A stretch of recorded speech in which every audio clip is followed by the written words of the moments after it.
El dolor va a ser el síntoma que con más frecuencia, va a llevar a los pacientes a solicitar asistencia médica.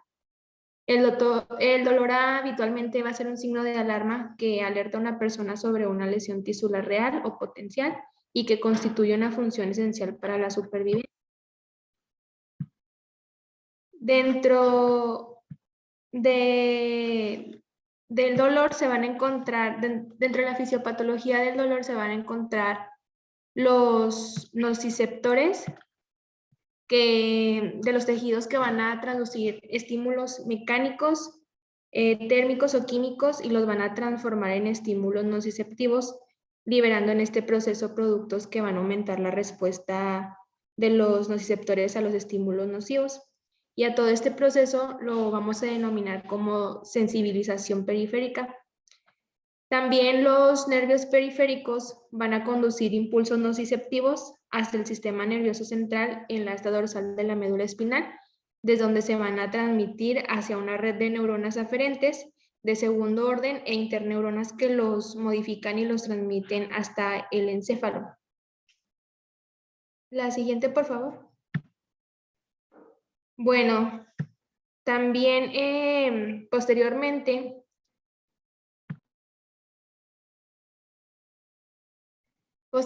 el sistema nervioso central se va a adaptar a las aferencias nociceptivas mediante una sensibilización central, así modificando la transmisión desde los nervios periféricos hasta el sistema nervioso central. La sensibilización central va a incrementar la magnitud y la duración de la respuesta a los estímulos nocivos, produciendo una hiperalgesia primaria, y también se va a aumentar los campos receptores de los nervios causando hiperalgesia secundaria y va a reducir el umbral del dolor, por lo que estímulos normalmente no nocivos se hacen dolorosos. Aparte también de percibir el dolor, el encéfalo va a transmitir señales de nuevo a la médula espinal por tractos descendentes para así facilitar o inhibir la conducción adicional de señales nociceptivas. La que sigue, por favor. Bueno, al mismo tiempo que el sistema nervioso responde a un estímulo nocivo, el sistema endocrino va a poner en marcha una respuesta de lucha o huida, que va a incluir la liberación de epinefrina, norepinefrina, endorfinas y otras hormonas y neurotransmisores, lo que va a causar un aumento de la tensión del tono muscular, de la frecuencia cardíaca, de la presión arterial y de la conductancia cutánea. Y estos factores pueden influir en la experiencia del dolor. El sistema inmunitario, aquí también se va a ver, va a participar, va a interactuar con el sistema nervioso en la zona de la lesión para producir inflamación y en ocasiones una respuesta general caracterizada por fiebre, malestar, astenia, dificultad para concentrarse, somnolencia excesiva, disminución del apetito y la libido y depresión.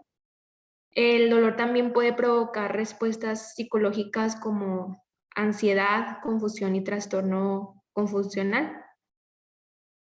La siguiente. Bueno, dentro del concepto del dolor, en el texto se mencionaba que en 1994 la Asociación Internacional del Estudio del Dolor describió el dolor como una experiencia asociada a una lesión tisular real o potencial que se describe en relación con la lesión. Más recientemente también se desarrolló el concepto de una neuromatriz de la conciencia corporal para describir el sistema de aferencias, procesamiento y eferencias implicado en la respuesta de una amenaza hasta conseguir la homeostasis. Y se ha propuesto que el dolor es una correlación consciente de la percepción implícita de que el tejido está en peligro y que las características y la intensidad del dolor van a depender del grado de amenaza percibida. Siguiente, por favor.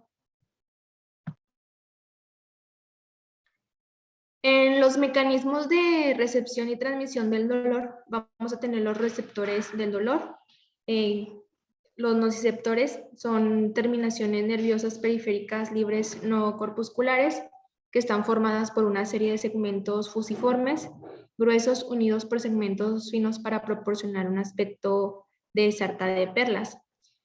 Los nociceptores van a estar presentes en casi todos los tipos de tejido y van a poder activarse por estímulos térmicos, mecánicos o químicos intensos de origen endógeno o exógeno. Bueno, en el libro se comentaba de un ejemplo que les voy a platicar ahorita. Se ponía que la caída de un ladrillo sobre un pie o la comprensión de un tejido por un fragmento de hueso roto van a provocar la activación del nociceptor. La estimulación química por sustancias exógenas como ácido o lejía o por sustancias producidas de forma endógena como la bradicinina, la histamina y el ácido araquidónico también pueden activar los nociceptores y también se pueden activar por la isquemia que va a modificar el pH del tejido.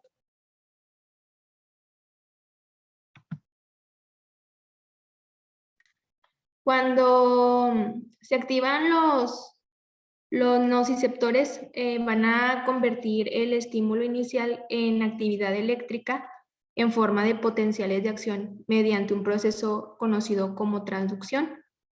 Los nociceptores también van a liberar diversos mediadores químicos desde sus... Nada más para hacer una pausa ahí, entonces, ¿se está entendiendo qué son los nociceptores?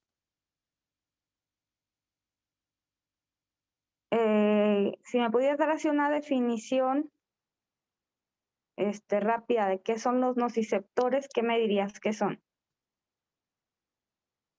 Pues que son terminaciones nerviosas que se encuentran en los tejidos y que por medio de ellos se va a como que enviar la señal del dolor.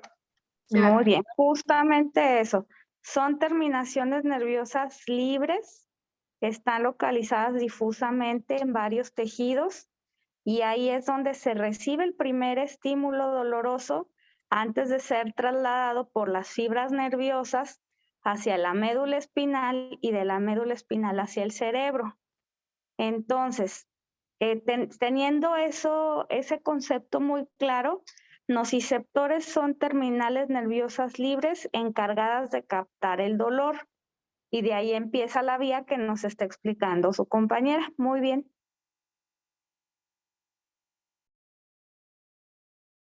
¿Ya continúo, doctora? Sí, continuamos. Ok. Bueno, también como les comentaba, los nociceptores van a liberar diversos mediadores químicos desde sus terminaciones periféricas, como lo es la sustancia P y otros productos de degradación del ácido araquidónico, como prostaglandinas y leucotrienos. Se piensa que los neuropéptidos liberados pueden iniciar la transducción o participar en la misma porque sensibilizan los nociceptores. La siguiente. Bueno, también los potenciales de acción generados en el proceso de transducción se van a propagar desde los nociceptores a lo largo de los nervios aferentes hacia la médula espinal. Los mediadores químicos persisten después de que haya pasado el estímulo inicial y por lo general hacen que persista el dolor más allá de la duración de la estimulación nociva inicial. También los mediadores químicos de la inflamación van a sensibilizar los nociceptores y van a reducir el umbral de activación por otros estímulos.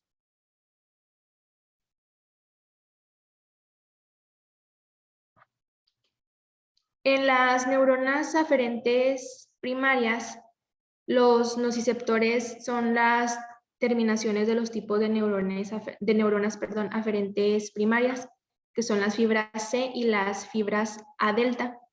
Van a tener prolongaciones periféricas que se dirigen hasta los nociceptores de los tejidos, además de prolongaciones centrales que llegan hasta la médula espinal. Las fibras C también se conocen como aferentes del grupo 4, son fibras no mielinizadas pequeñas que transmiten potenciales de acción con una velocidad baja que es de 1 a 4 milisegundos. Y también estos van a transmitir sensaciones que generalmente se van a describir como sordas, pulsátiles, irritantes o quemantes, y se pueden describir como hormigueo o golpeteo.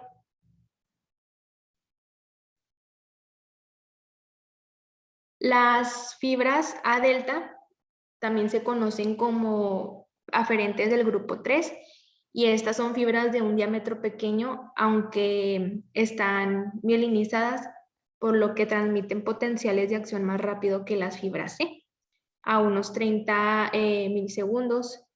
Y las fibras A delta tienen su máxima sensibilidad para la estimulación mecánica de alta intensidad, aunque también pueden responder a la estimulación por calor o frío. Las sensaciones dolorosas asociadas a la actividad de las fibras A delta van a describirse como agudas, empuñalada o punzantes. Estas sensaciones dolorosas van a tener un inicio rápido después del estímulo nocivo, van a durar poco tiempo y suelen estar localizadas en la zona en la que se originó el estímulo, y no se van a asociar por lo general a implicación emocional.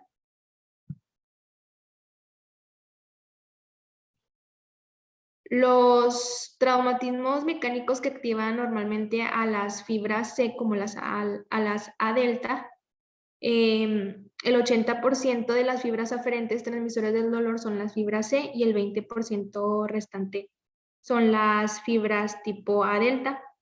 Y alrededor del 50% de las fibras sensitivas en un nervio cutáneo van a tener funciones nociceptivas. Bueno, aquí también vamos a regresar al ejemplo del ladrillo que cae sobre un pie. Casi de inmediato el individuo siente una sensación dolorosa aguda. El dolor inicial va seguido de un dolor profundo que puede durar desde varias horas hasta días. El dolor agudo inicial va a ser transmitido por las fibras A delta y se va a producir en respuesta a una estimulación mecánica de alta intensidad de los nociceptores por el impacto del ladrillo en el pie. El dolor profundo más tarde va a ser transmitido por las fibras C y se va a producir en respuesta a la estimulación debido a los mediadores químicos de la inflamación liberados por el tejido después de la lesión.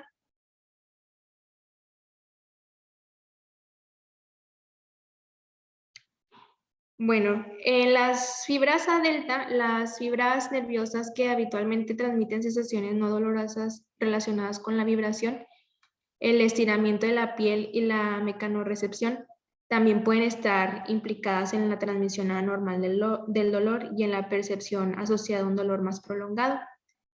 Los receptores de las fibras nerviosas A beta están situados en la piel, los huesos y las articulaciones. Las fibras A beta tienen axones mielinizados relativamente grandes y van a conducir impulsos con más rapidez que las fibras A delta y las fibras C. Bueno, dentro de las teorías de cómo funcionan las fibras A beta, existen 3 teorías. La primera consiste en que la descarga de las fibras A beta activa neuronas medulares que habitualmente conducen estímulos nociceptivos y tienen menores umbrales debido al dolor prolongado. La segunda consiste en que las fibras A beta se extienden y estimulan por capas de la médula espinal, a las que normalmente llegan las fibras C. Y la tercera teoría es que las fibras nerviosas A beta intactas próximas a nervios nociceptivos dañados se empiezan a descargar anormalmente. Bueno, todas estas teorías pueden contribuir a la persistencia del dolor, más allá de la duración de la estimulación nociva o del daño tisular.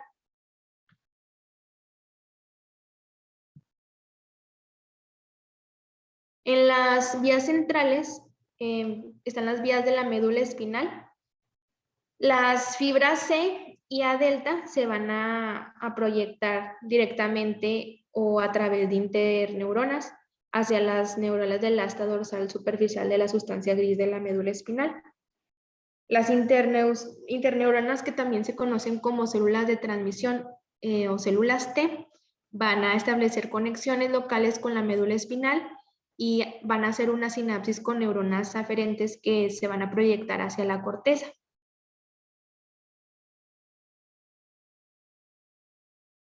La siguiente. Las células T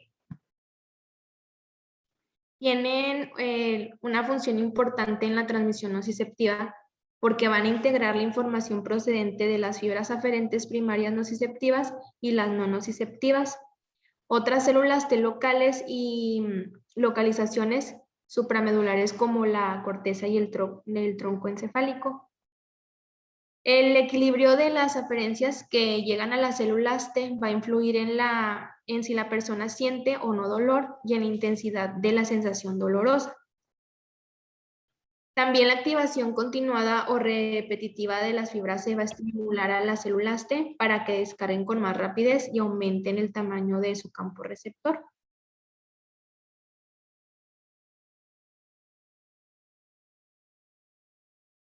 Bueno, aquí en la imagen es un diagrama simplificado del mecanismo de control de compuerta para la modulación del dolor. Es importante mencionar que las aferencias de otras interneuronas, desde fibras descendentes que se originan en centros encefálicos superiores o desde neuronas sensitivas mielinizadas de diámetro grande, va a inhibir la actividad de las células T. La siguiente. Por favor.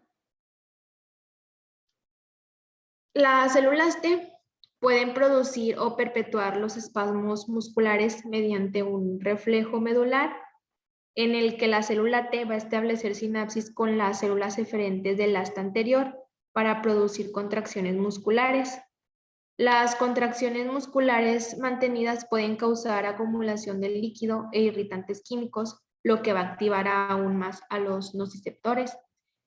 Los músculos que se están contrayendo pueden iniciar impulsos nociceptivos adicionales por la compresión mecánica de los nociceptores.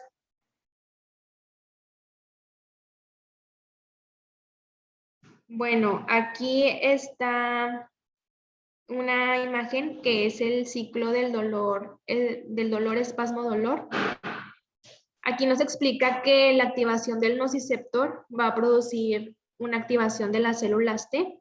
Estas van a estimular una célula del asta anterior para provocar una contracción muscular, lo que va a provocar a su vez una acumulación de líquido y de irritantes y compresión mecánica de los nociceptores, lo cual va a aumentar la activación del nociceptor. Se piensa que muchas intervenciones van a reducir indirectamente el dolor, incluso después de que haya pasado su efecto analgésico directo, porque reducen los espasmos musculares y de esta manera van a interferir con el ciclo, con el ciclo autoperpetuado de dolor-espasmo-dolor.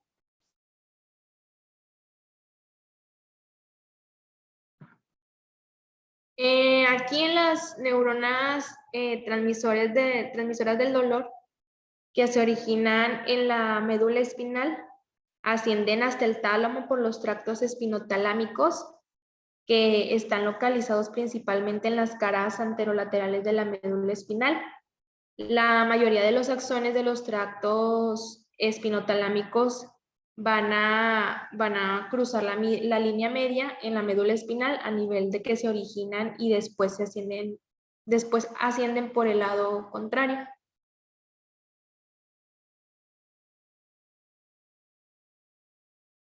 Bueno, ahí vamos a hacer una pausita nada más para dar un repasito.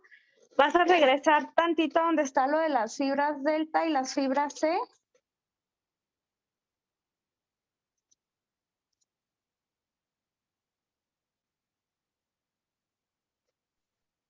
¿Creo que es esa, doctora? Sí. Bueno, esa está perfecta. Ahí se ve muy bien en esa imagen, ¿sí? Recuerden que dijimos que los nociceptores captan el estímulo doloroso inicial, ¿sí? Ese estímulo doloroso se tiene que transmitir a la médula espinal y al cerebro, ¿sí? ¿Por dónde se va a transmitir? Por fibras nociceptivas, es decir, fibras encargadas de transmitir el dolor. Entonces, aquí como mencionó muy clarito su compañera, lo que son las fibras A beta no transmiten dolor, beta transmiten otro tipo de estímulos, como sensoriales, como movimiento, como presión, como tacto, ¿sí? Y lo que son las delta y las C, esas sí transmiten dolor, ¿sí?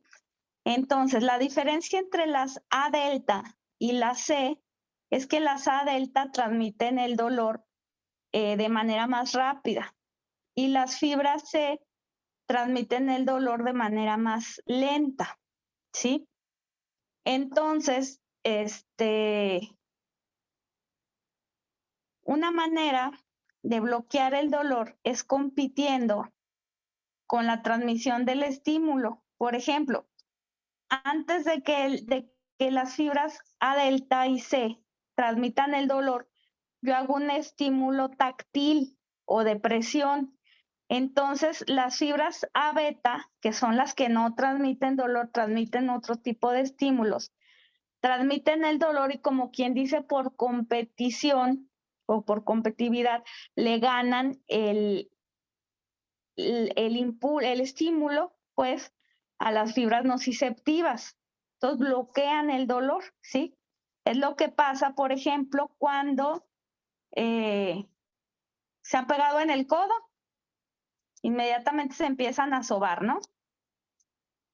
Entonces, lo que empieza a pasar es que al sobar estamos transmitiendo un estímulo de tacto y de presión por las fibras A beta y estamos bloqueando el estímulo doloroso por las fibras A delta y las fibras C, porque lo que son las vías llegan hacia lo que es el asta posterior de la médula espinal, que es la que transmite los estímulos, los estímulos pues aferentes, los que llegan. Entonces, si llega primero un estímulo táctil, de alguna manera bloquea el estímulo doloroso.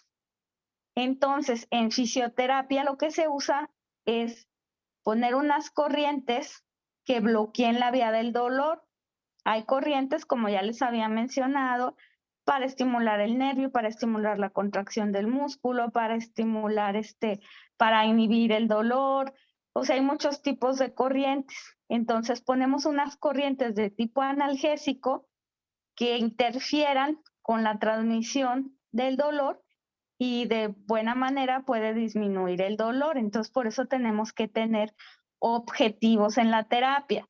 Si el objetivo es quitar el dolor, pues me aboco a eso. Si el objetivo es fortalecer el músculo, me aboco a eso. Si el objetivo es estimular un nervio que está dañado, me aboco a eso. Ahora, pueden haber varios objetivos, pues también los combino, ¿verdad? Entonces, ¿va quedando más o menos? ¿Alguien que me responda? Sí, doctora. Muy bien, bueno, perfecto. Continuamos.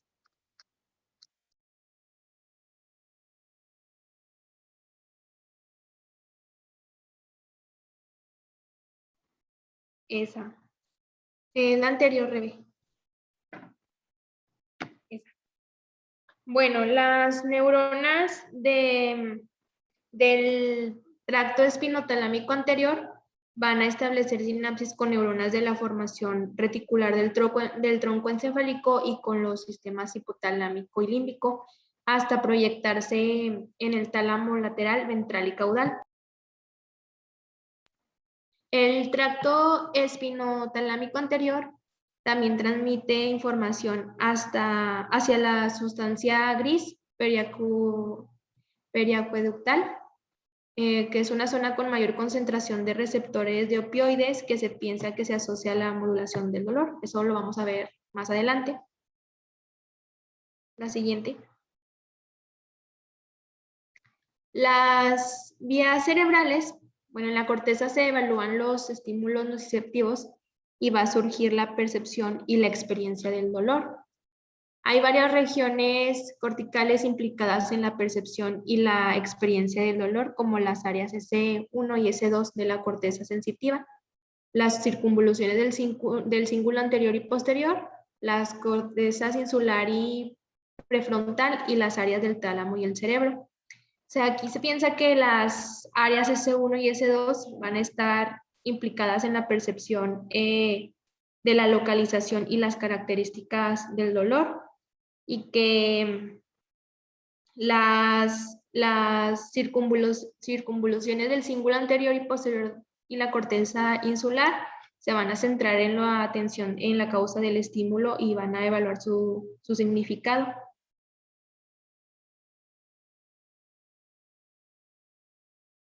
En la modulación y control del dolor, el dolor va a estar modulado a múltiples niveles del sistema nociceptivo, como los nociceptores periféricos, los ganglios de la raíz dorsal, la asta dorsal y el tálamo y la corteza. Se mencionaba que se han desarrollado diversas intervenciones físicas, químicas y psicológicas que se basan en los conocimientos actuales de los mecanismos que subyacen a la modulación del dolor. Por ejemplo, los dispositivos de electroestimulación nerviosa transcutánea o TENS, que se desarrollaron basándose en la teoría de la compuerta de la modulación del dolor, que también vamos a ver más adelante.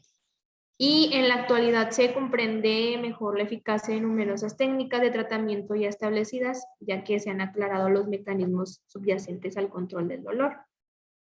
Un ejemplo de ello es que ahora se piensa que los agentes térmicos que se han utilizado durante siglos para controlar el dolor pueden ser eficaces porque controlan la transmisión del dolor a nivel medular.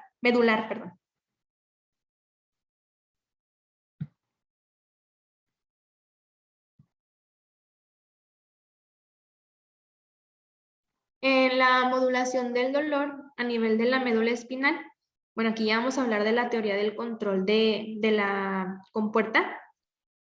Esta teoría la propusieron por primera vez Melzack igual en 1965, y según esta teoría habla que la intensidad de la sensación dolorosa queda determinada por el equilibrio entre señales de entrada externas e inhibidoras de las células T de la sustancia gelatinosa de la médula espinal.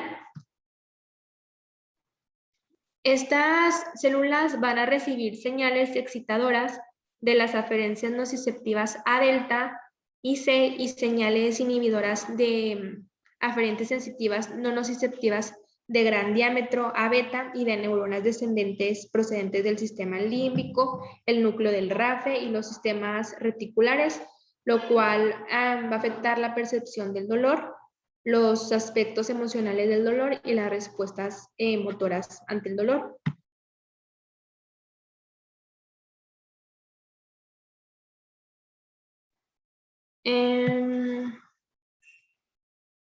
Bueno, y tenemos, creo que es el mismo, sí es el mismo diagrama que ya habíamos visto sobre el mecanismo de control de la compuerta para la modulación del dolor. El aumento de la actividad de las aferentes sensitivas no nociceptivas va a provocar una inhibición presináptica de las células T y cierra de forma eficaz la compuerta medular hacia la corteza cerebral, así reduciendo la sensación del dolor. Bueno, básicamente ahí la compuerta, justamente como menciona su compañera, pues es en la sustancia gelatinosa del asta dorsal de la médula, ¿sí? Esa es la compuerta a la que llegan los estímulos. Entonces, la teoría de la compuerta lo que dice es que por competitividad, cuando llega antes un estímulo, esa compuerta se va a cerrar y ya no va a dejar entrar a otro estímulo, ¿sí? Por eso se llama compuerta, porque como quien dice, al entrar un estímulo bloquea al otro. Bueno, continuamos, ¿vamos bien? La siguiente, Rebe. Bueno, como les había dicho, venía aquí también una parte del sistema de opioides endógenos. La percepción del dolor también es modulada por péptidos endógenos similares a los opioides. Estos péptidos se van a denominar opiopeptinas. Las opiopeptinas van a controlar el dolor uniéndose a receptores de opioides específicos en el sistema nervioso. Este sistema endógeno de analgesia se descubrió por primera vez en 1973, cuando 3 grupos de investigadores independientes que estaban investigando los mecanismos de la analgesia inducida por morfina descubrieron los puntos de unión a opioides específicos en el sistema nervioso central.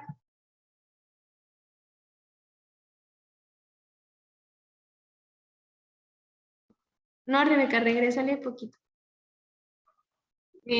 También posteriormente se encontró que 2 péptidos como la metencefalina, que también se le llama metionina encefalina, y la leuencefalina, que es leucina y encefalina, que están aisladas del sistema nervioso central del cerdo, también se unían a estos puntos de unión a opioides. Ahora sí la siguiente.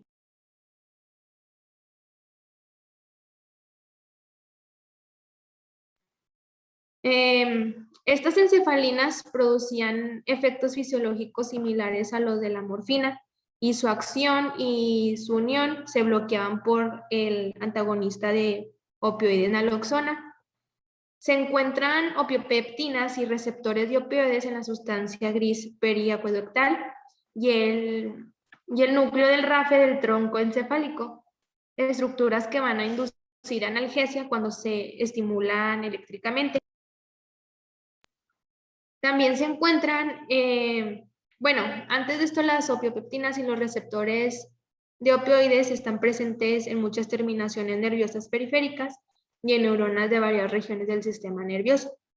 También se encuentran concentraciones elevadas de opiopeptinas en las capas superficiales del asta dorsal, de la médula espinal, específicamente en las capas 1 y 2, y en diversas áreas del sistema límbico y en el sistema nervioso entérico, así como en las terminaciones nerviosas de las fibras C. La siguiente, Rebeca. Los opioides y las opiopeptinas siempre tienen acciones inhibidoras. Van a provocar inhibición presináptica mediante la supresión de la entrada de iones de calcio e inhibición postsináptica mediante el favorecimiento de la salida de iones de potasio.